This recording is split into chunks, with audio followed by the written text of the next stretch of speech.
Good evening. My name is Malcolm Reid. I'm the Director of Programs with Thrive SS, and today is National Women and Girls HIV Awareness Day. And so we thought it really would be appropriate to talk about some of the cutting edge medications that are helping people live longer with HIV. And so we wanted to talk about Cabenuva. And I am blessed to have two friends and two very smart people here to educate our network. So I'm going to start with the lady, Miss Tori Cooper.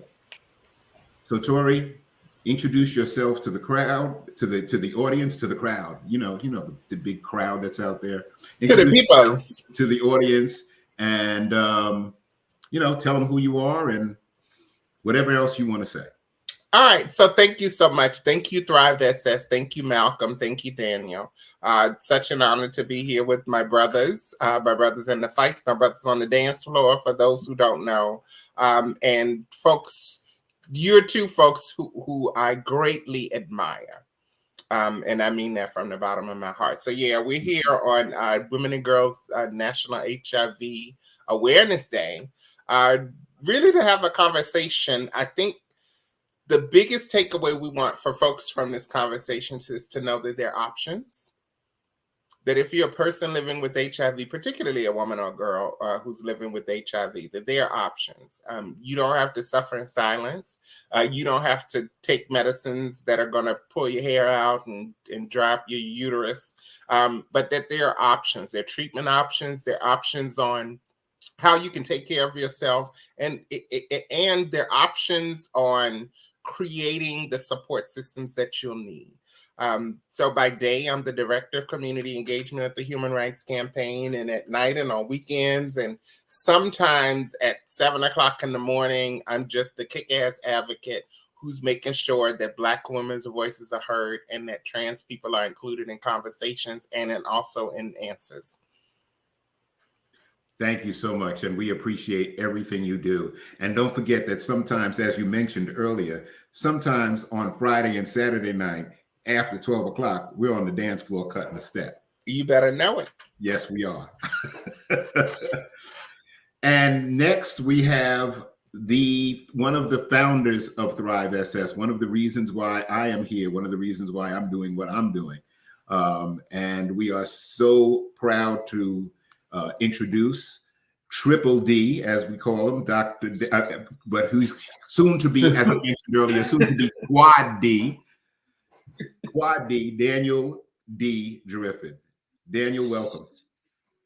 Hey friends, amazing. And I'm super happy to share this virtual space. You see, I just got me a new grand piano in the background. Yeah, I saw that. Yeah, I'll play a little tune for you next time. I wasn't ready for today. But no, hi everyone, I'm Daniel Griffin. I am one of the co-founders of Thrive Support Services. I am also a full-time doctoral student right now, finishing a Doctor of Public Health degree. And I would say, the first vice chair of our Atlanta Planning Council. I think, as Tori said, our conversation tonight is truly around options and bringing just a heightened sense of awareness of additional treatments for people living with HIV. I think, if nothing is a matter of fact, I think the fact that we have new medications on the horizon, and we have the power to, walk into our physician's office and start a new conversation like never before. So again, I'm happy to be here. And Malcolm, take it away. What we're doing, tell us. Awesome. And you hit on something just now when you said walking into the doctor's office and starting a new conversation. At our OBIS roundtable for Silver Lining just last week, we were having a conversation about low testosterone. And one of the things that we were encouraging our members to do was to advocate for yourself. When you go to the doctor's office, you are in a position of advocacy for yourself. You have to make sure that you are talking to the doctor, asking the questions that you need to get answered.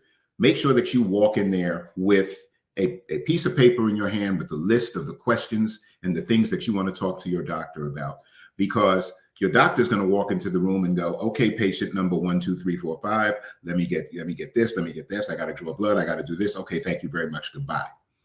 So the question is, how do you start that conversation with your doctor? What would a person who has been taking their daily pill, their daily antiretroviral, and they decide that they want to explore the world of injectables, excuse me. How do you start that conversation? What does that look like?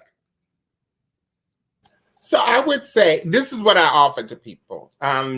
So this bag right here, this little bag is well traveled already. And I tell people the way to start the conversation is to start the conversation.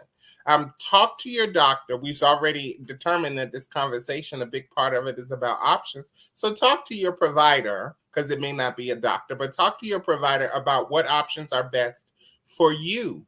What are going to work for your lifestyle? What are going to work for your body? What's going to work for your medical history? Because injectables are not for everyone. But for those who will at least ask and inquire, many folks and more folks every day are finding out that injectables are a great option. They're a great option because, let me also make it clear, future Dr. Driffin, I am not a doctor yet. I am not. So I won't be speaking from the viewpoint as a doctor. I'll be speaking from the viewpoint of both consumer and provider of services. And so there are people for whom injectables will be a wonderful way to improve their quality of life. It'll keep them from having to take that pill every day. They'll have 1, 2, 3 fewer things to have to travel with. And certainly they won't have to answer questions like, what's this? For a lot of people, and more people every single day, certainly there's going to be some soreness for a couple of days, but then there'll be 27 days where you won't have to think about it. Ooh.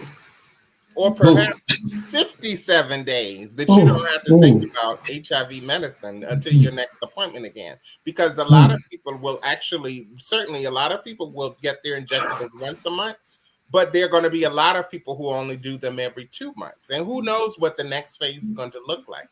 And so to start the conversation, you must start the conversation. Ask your medical provider if it is something that could be right for you. Do your research. Do your research to find out what it is. And then ask more questions. Talk to people. You have 3 people on this call right now, and then I see somebody else in chat, hey, Morris, who can provide some information about it. But there's a wealth of information and more information coming out every single day. Absolutely. Tori, you hit on everything. I think, and I'm not talking as a doctor, I'll be talking as myself today. Maybe I'll fall back into like public health practice every now and then. But anyway, for me, the conversation started 2.5 years ago. And it started, from a very brave space that I told my physician, that I'm tired of taking medication, girl. Like, can I take some off and just like rest a little while? And a friend was like, no, that's crazy. Don't do that. So I listened, and then I started paying attention to you all, like Tori, you were like on the first wave of implementers, when it came to Cabenuva. So after, like, truth be told, after seeing you, after seeing, 2 other folks, I was like, okay, well, yeah, I don't want to go to the doctor office every month, but girl, if I go one time a month, I don't have to take pills for 29 days. Oh, okay. And for me, I weighed those options. And, I think of the first time watching Rent, the Broadway musical, and I always think about the "Will I Lose My Dignity" song, Mm-hmm. and those just like those images connected to that, and I think that was the other impetus for something different, something new, something long term, and you just saying, think about the fact that you don't have to worry about it for 57 days, friend. Now. So Daniel, thank you for being a gracious Facebook friend, because I have posted more pictures of my ass and thighs on your Facebook. Baby, your Facebook people page like than I it. have on my own. Because I realized this, Malcolm. I realized that some people hate shots. Mm-hmm. I couldn't care less. I get a hormone shot in my ass, and I got all these COVID shots, and I don't care. I get a flu shot every year. And so what I realized, though, is for some people, they're simply scared of saying, what is this going to be like? Yeah. I'm just me. And if I can post a picture of my ass, and it was funny because I told my provider, I was like, look, I need to start putting on more lotion when I do these videos. I do. But if I can show my ass getting a shot and show you, what, everybody's different. My pain tolerance might be different because I'm fluffier. But if I can show people what it looks like to get a shot of Cabenuva or injectable PrEP, if I can show them what it looks like, then maybe for somebody that saw my ashy ass on Daniel's Facebook feed, maybe they realize, you know what, this might not be so bad after all. Mm-hmm. There's advocacy, and advocate is not just a noun, it's also a verb. Advocate and advocate are spelled the exact same way. And so to be an advocate, one must advocate for options for other people. And sometimes that means putting your ass on the line, both literally and figuratively. Exactly. Literally and figurative. And so y'all know that one of my advocacy spaces is guys like me with all this gray and white. And I said to a friend of mine, I said, well, I'm not interested in an injectable because I got to take a pill every day anyway. I'm going to be taking a pill for something. I'm 64 years old. There's always going to be a pill. I'm going to be taking a pill no matter what I do. So why would I want to go to the doctor once a month or once every 2 months and get a shot? Because I didn't see the benefit. So talk to me about some of the other benefits besides, the relief of, and I am not by any means minimizing pill fatigue. Believe me, I know that there are a lot of people who just don't like taking their pills every day. But for me, I can take a shot, I can take a pill, been doing it for a while, have no issue. But like I said, if I think about the other pills that I'm going to take my metformin for my diabetes. I'm going to take my blood pressure medicine. I'm, got at least those 2 pills to take. Plus I take vitamins and everything else. So what are some of the other benefits of the monthly injectables or the every 2-month injectable that a person like me who is not really experiencing pill fatigue might want to go that route? I think this is where the opportunity for a new conversation is. I think Cabenuva is still new enough that we're truly finding out the other benefits. I would say, I'm privileged in the fact that I am like financially supported to talk about HIV every day of the week. So like stigma looks very, very different for me. I am not actively experiencing, stigma at like the enacted, the community, or even, in a personal way, So that's that, I would say it's drastically easier, when I think about, did I take my medication? I went from traveling, and taking my medication at lunchtime to sitting at home and eating throughout the day, So for that switch, and really going through the process of, oh, did you take your pill today? Did you take your pill yesterday? Am I about to take 2 pills today? Things like that. That has disappeared, But I think for individuals across the community who face stigmatizing activities or stigmatizing events, having to explain what a bottle of XYZ is, having to explain why you're taking this medication every day of the week. That's something that folks do not have to worry about anymore, So again, I just think this mechanism, this channel, this vehicle is allowing us to create new treatment and new prevention conversations that we hadn't seen before. And if I may add something to that, let's talk about some things that are really important to people. Daniel mentioned in different ways stigma.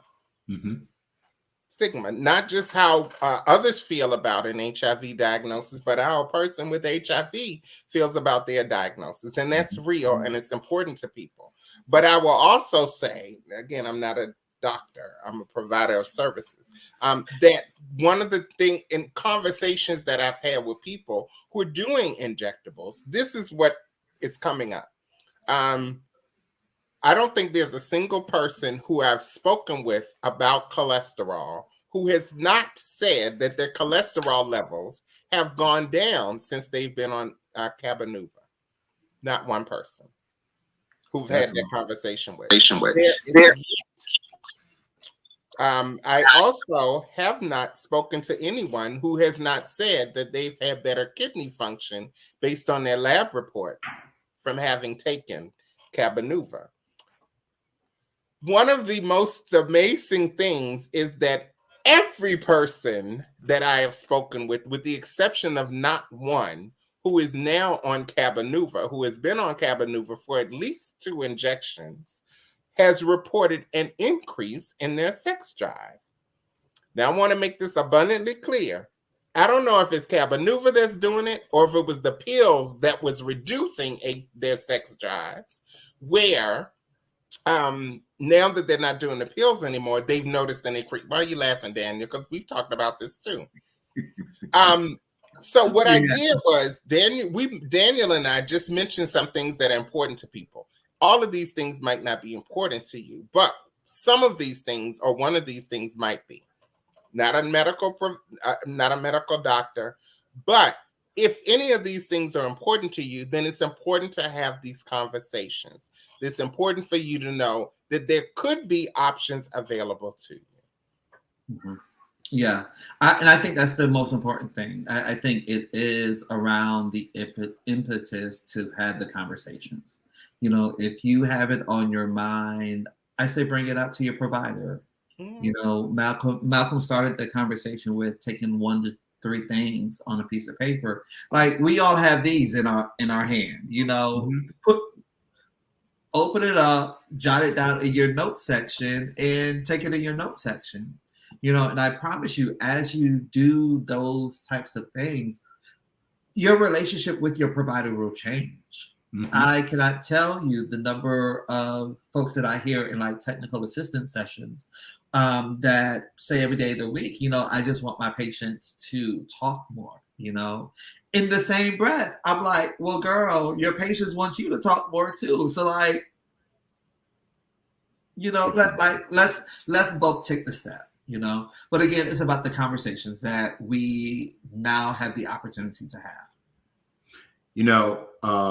Before my mom passed in 2020, I spent I was blessed with the ability to take my mom to the doctor from 2012 all the way until she passed. And because my mom was a nurse, I was able to watch how doctors treated her differently.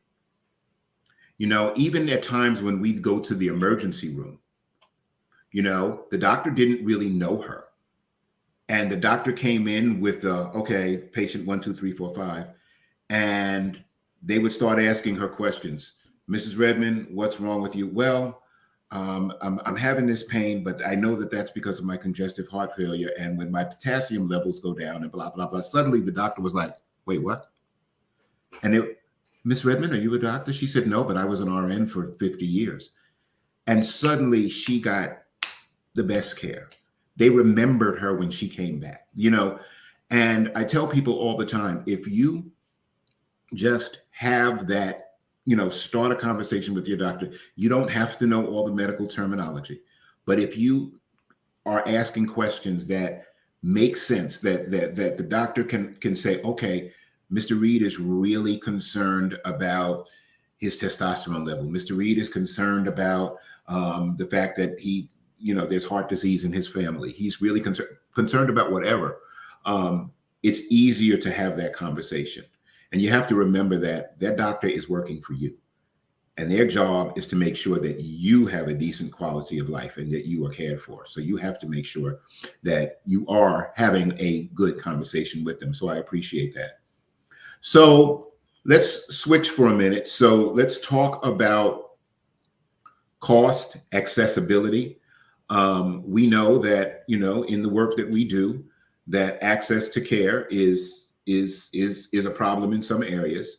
So who doesn't have access to Cabenuva right now? What does the insurance profile look like?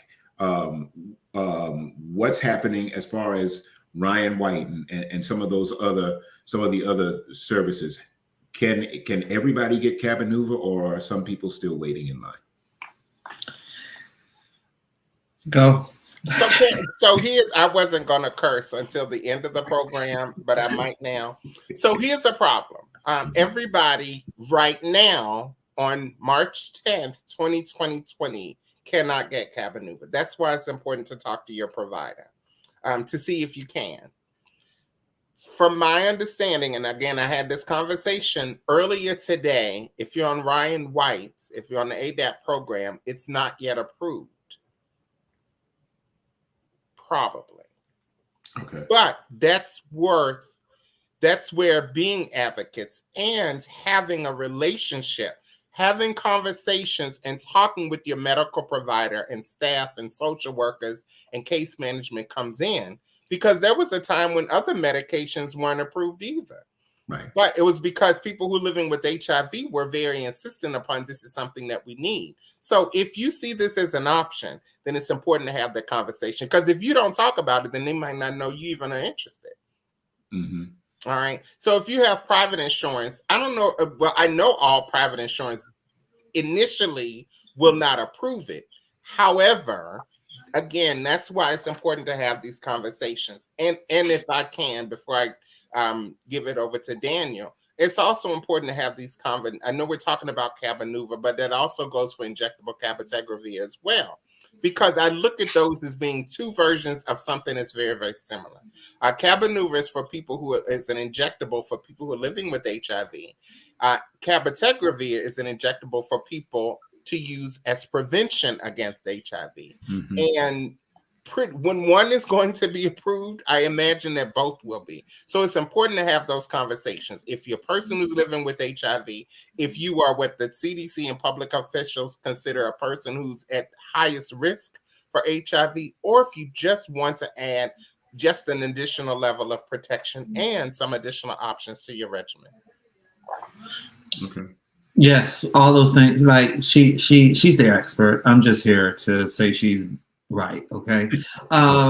It starts with the conversation with your provider. You know, I think again, as we think about people who are accessing their medication through AIDS drug assistance programs, ADAPs, you know, some of the ADAPs are slower to add newer medications to their formularies, so that is a place of advocacy, specifically for people living with HIV, to demand that their ADAP directors, truly lead with the best foot forward. Okay.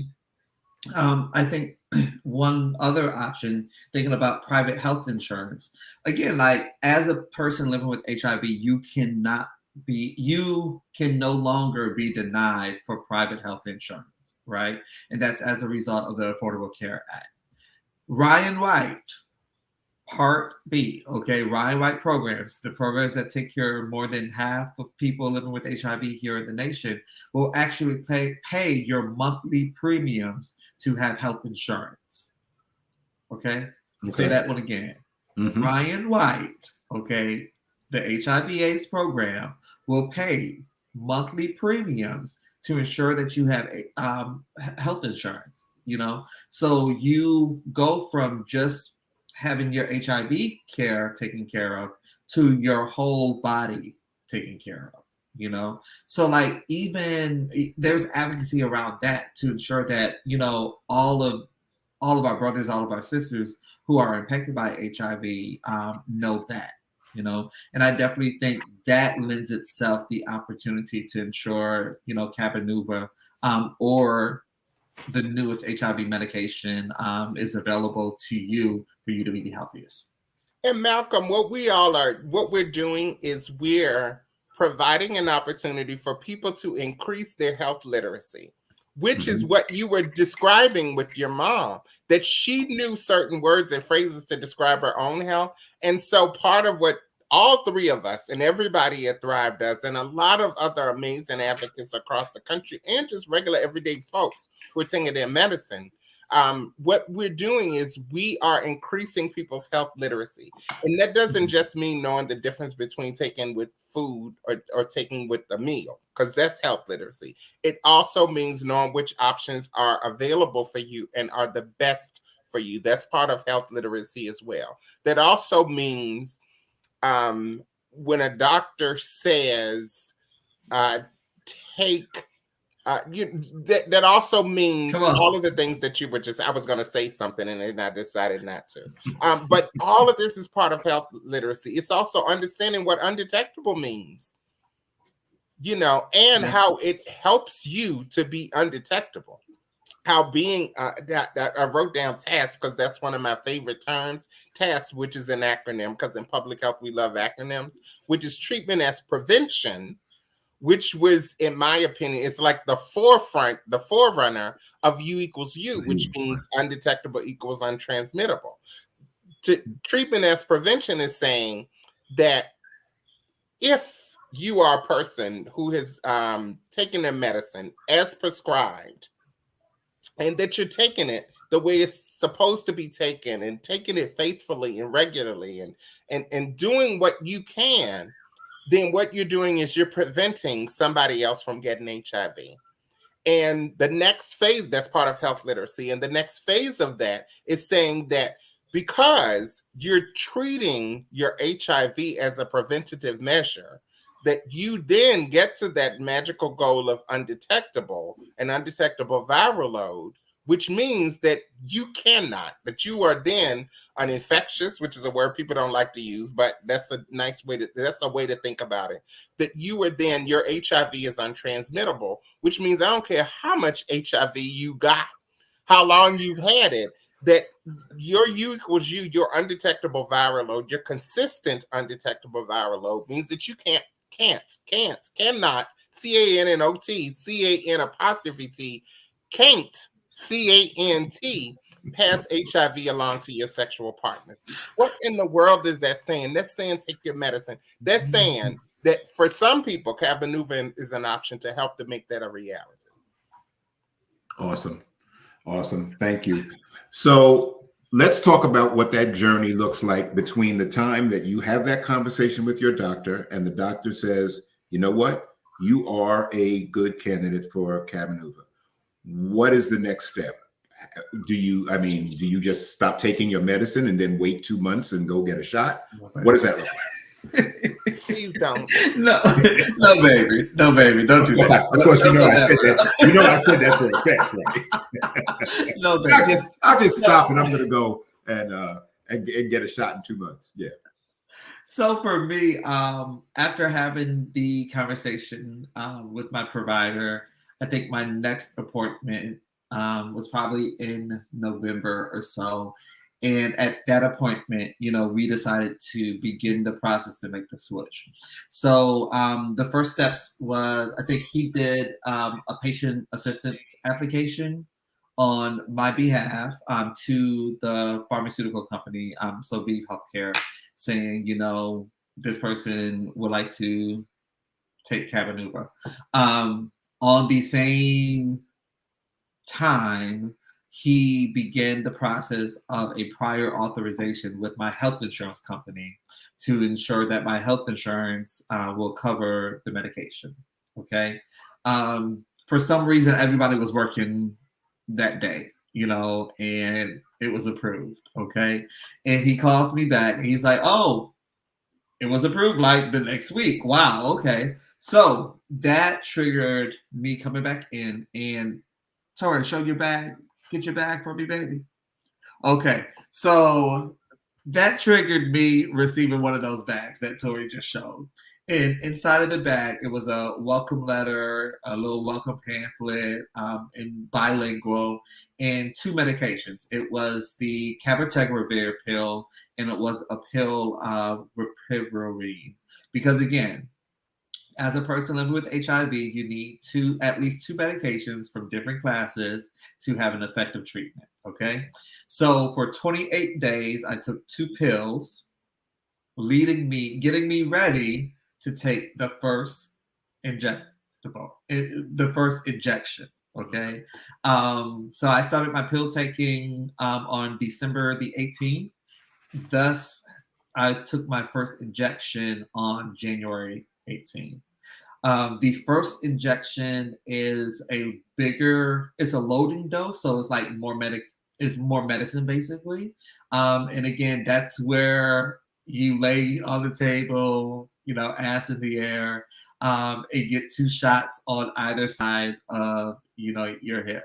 So if you think about it, and I won't stand up, but if you put your thumb, what is this? On your waist. If you put your thumb on your waist, okay, and extend your pointer finger and touch like your leg, the shot goes right where that little crease is on between your thumb and your pointer finger. I know. Shut up! Mind blown. What? Mind blown. Oh my God, I just learned something new. So you mean it's not like trigonometry or something? I figured there had to be some type of calculus involved to figure out where they put the shot, but that's it, huh? Here, bam. Well, damn. And I'm just going to say that the thin guy said the little crease. Right, well, I've seen Daniel. I'm reaching down and I feel a kind of a larger crease, but so Daniel, does it hurt? So I don't think it hurts. And again, so like, okay, this is where the brave conversation had. So like hypothetically, I could have had a penicillin shot in my lifetime, right? It does not feel like a penicillin shot, okay? I think it was, at best, it's a slight irritation about, I usually walk stiff maybe about 3.5 hours after getting the injection.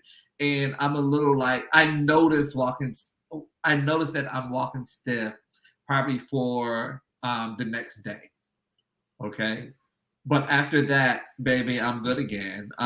But again, like as we're already alluded and as we're talking about it, I will walk stiff for 3 days, okay? Not to have to take 27 days of medication. And a good piece will have you walking stiff for at least 48 hours.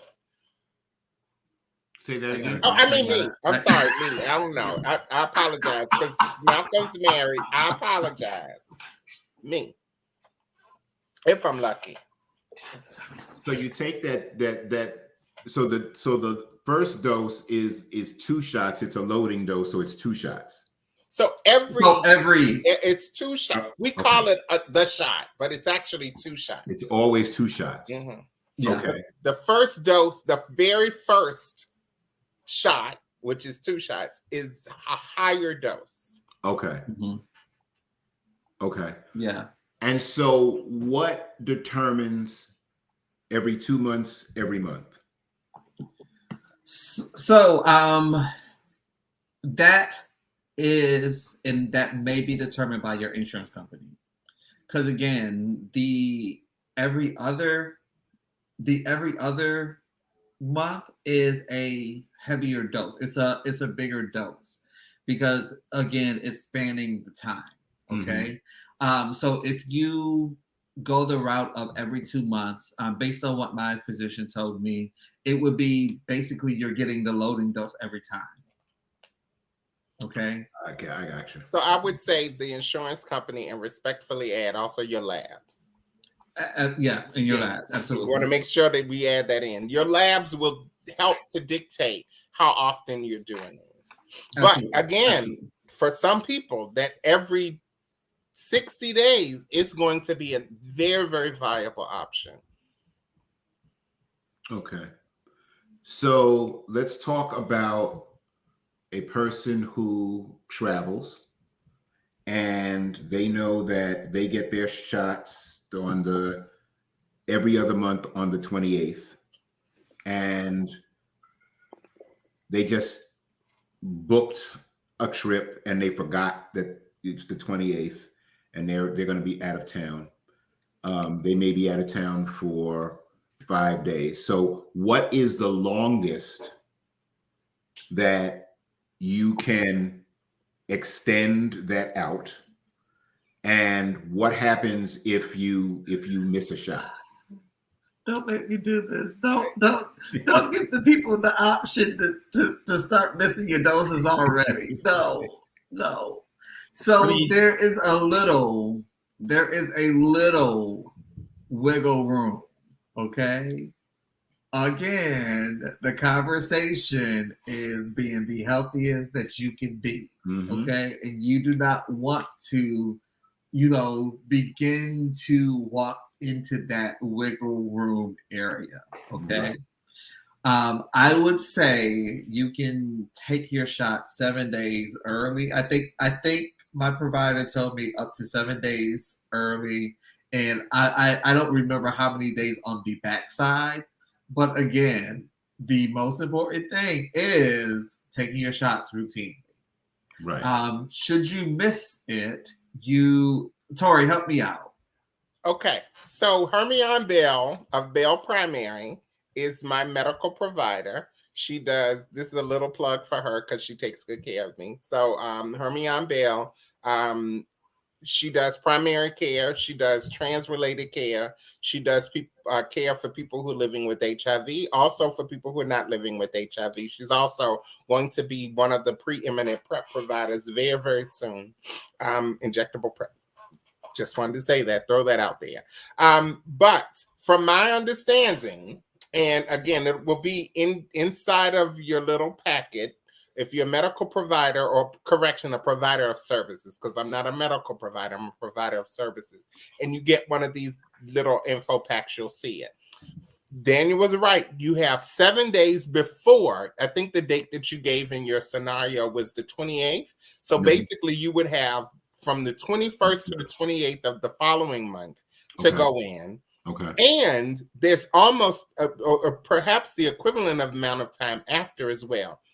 So essentially you have about a 13-day, about a few days before and a few days after your regular date. Because if you go in on the 10th on the 28th of a month, at some point the 28th is going to be on a Saturday, some point it's going to be a Sunday. And because it's an injectable and the amount is measured out there, there is some wiggle room there, which can be really, really beneficial to a lot of people. Again, additional options. perhaps you have to work that day and you can't get off. Perhaps you are out of town and you don't have a provider in that area, or you just don't want to bother with anybody else. You want to go back to your own provider. So there's some wiggle room there. And Daniel made a great point also. Don't go in with the intention of using up every one of those available days, because you have to be you have to have an undetectable viral load before you can even be prescribed it. So the same thing that you were doing when you were popping those pills every day, use that same type of mentality when it comes to getting a shot. I know I got to do this. I know I said gotcha, but I know I got to do this. And so just do it.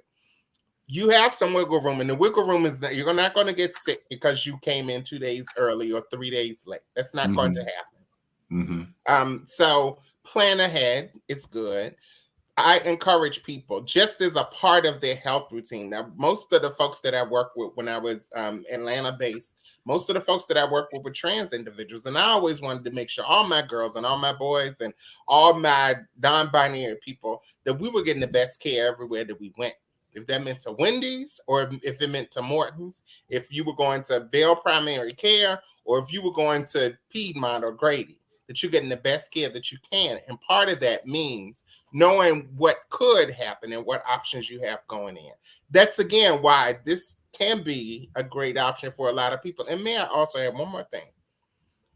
We're not getting paid for ViiV to do this call. Now, I imagine that could be an option, gentlemen. Am I right?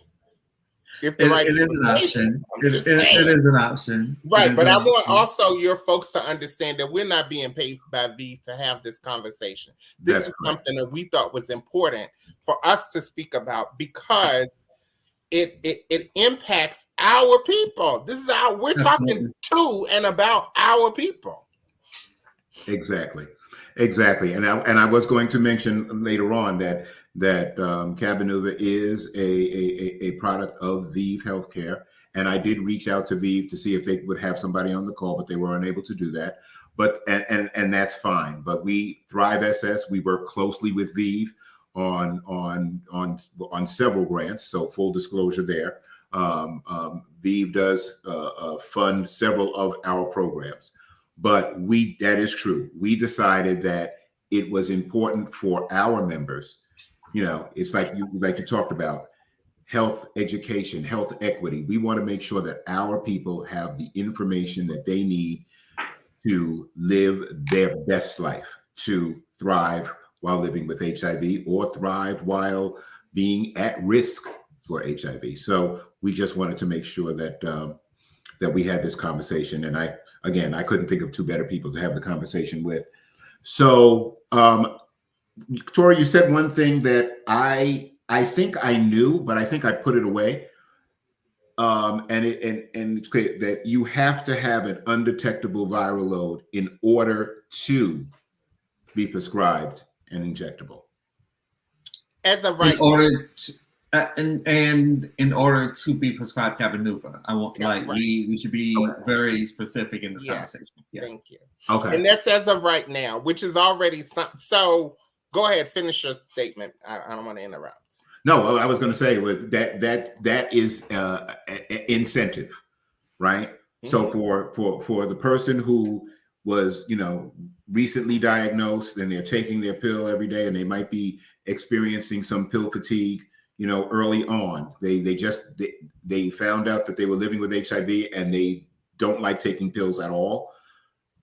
That's the incentive. Hey, keep taking your pills so that you can become undetectable, and you may be able to just put those pills away and take a shot every month or every 2 months.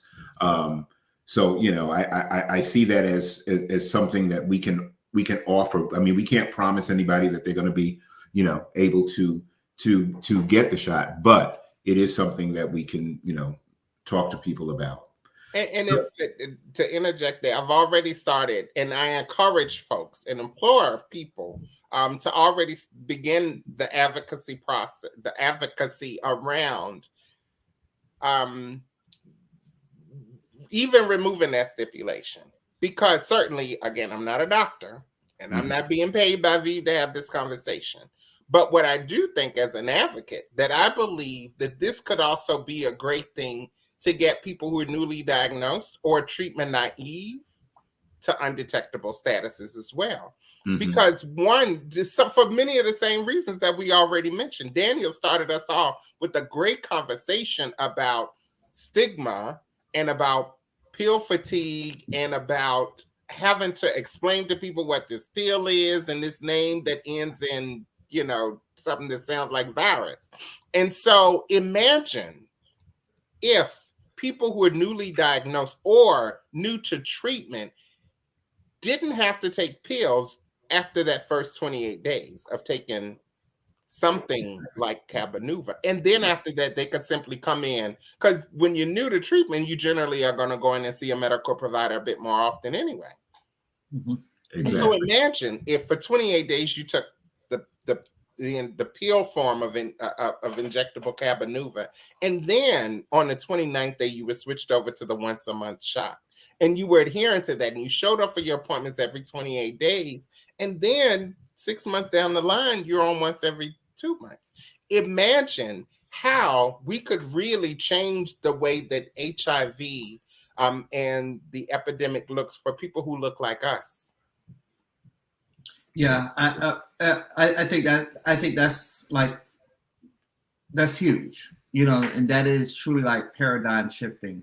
I think I just wanted to go back specifically to, individuals being undetectable prior to beginning Cabenuva. So I think it's specifically as a result of the ripivirine, the other shot that pairs together with the cabotegravir. I think that's why individuals have to be undetectable, going into it. I think as additional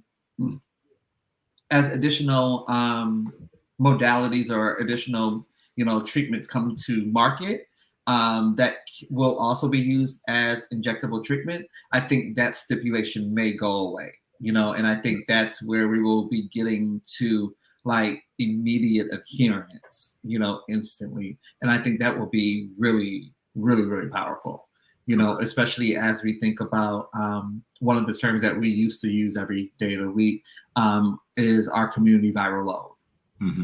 To truly go from a place of which like less than 50% of people living with HIV are virally suppressed to 60, 70, 80%, that will be revolutionary for sure. Excellent. Well, thank you guys very much. I'm going to ask Mike if he has any questions in the chat or if there's anything else that anybody wants us to talk about.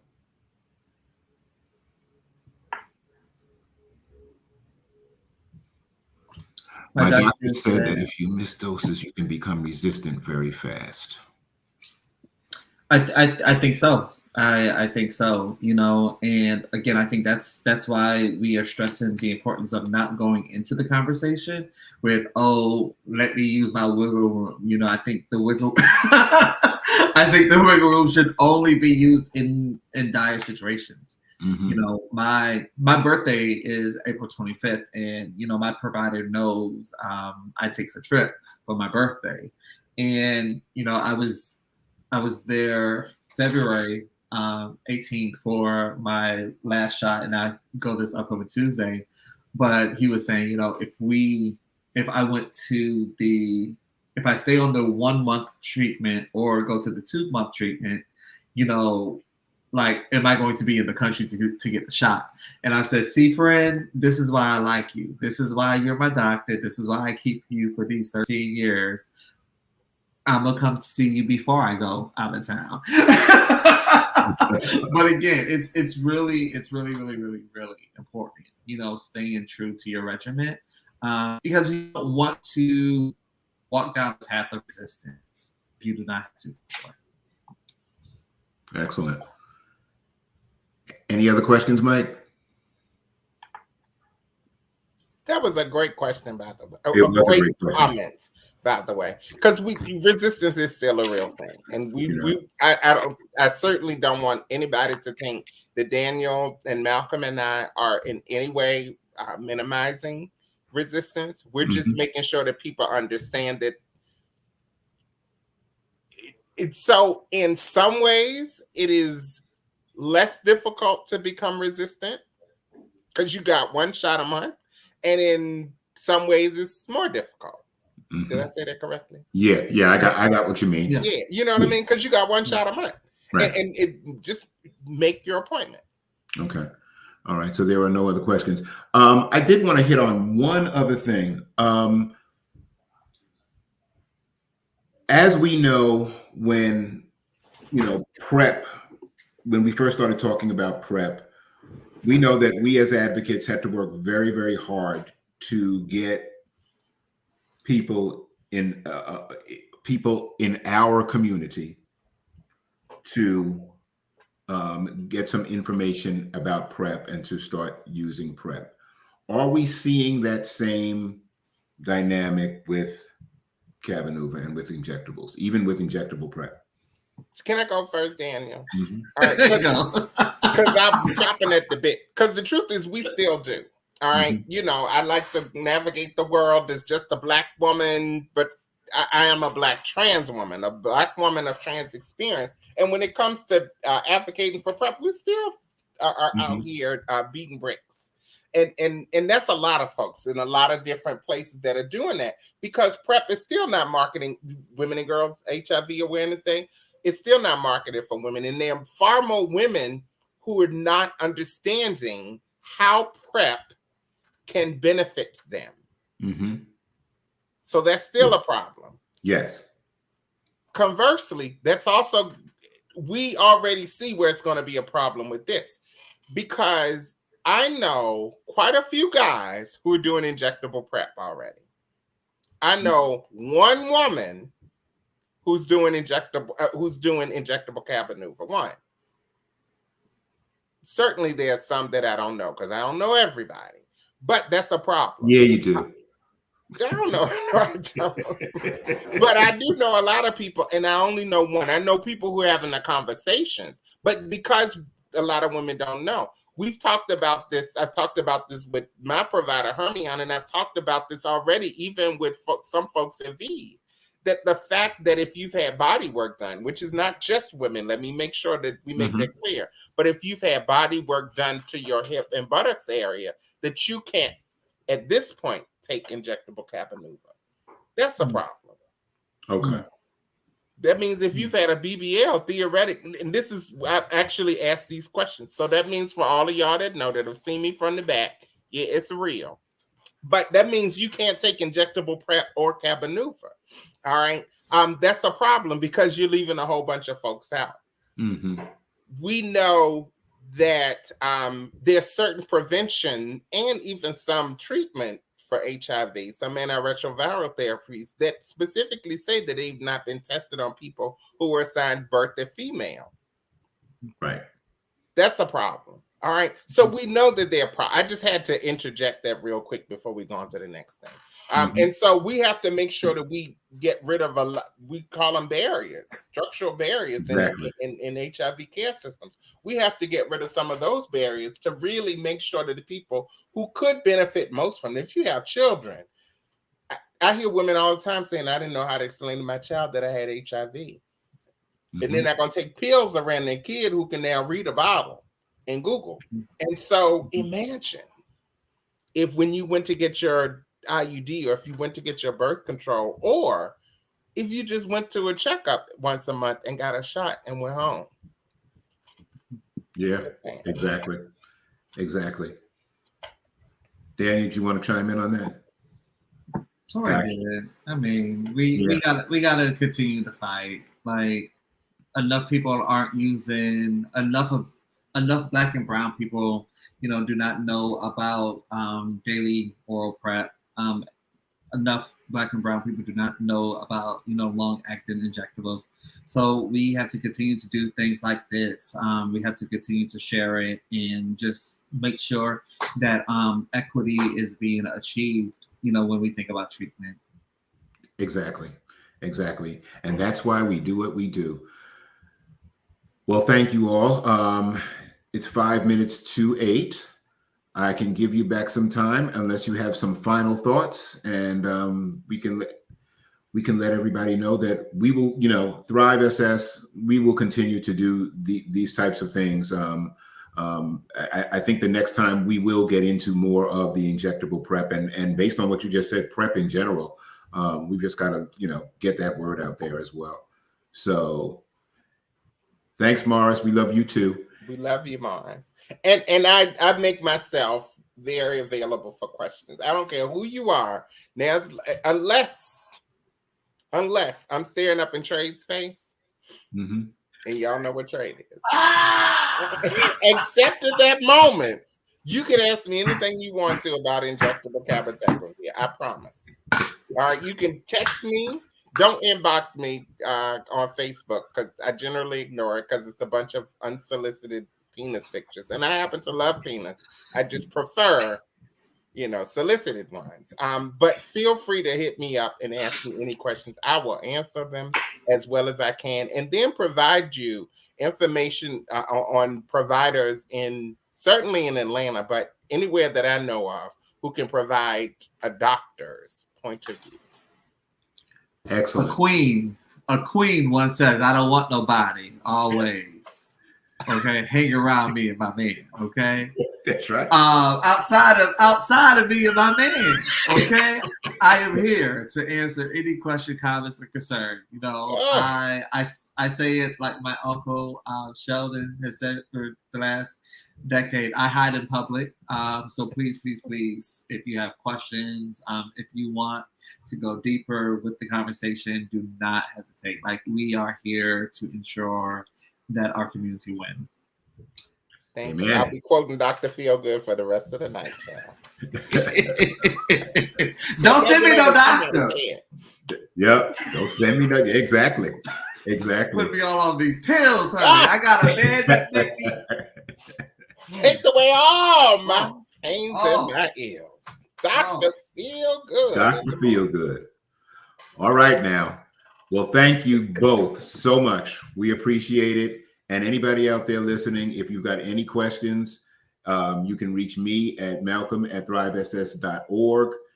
You can reach Tori at tori.cooper. You want the which email address, Tori? You give your email address. I make it easy for the money to find me, honey. Ms. Tori Cooper. It's MS Tori Cooper at yahoo.com. This is how you remember it's Ms. and not Miss, because I'm 51 and I'll be 52 in 72 days. That means I'm no longer a Miss. So Ms. Tori Cooper at yahoo.com.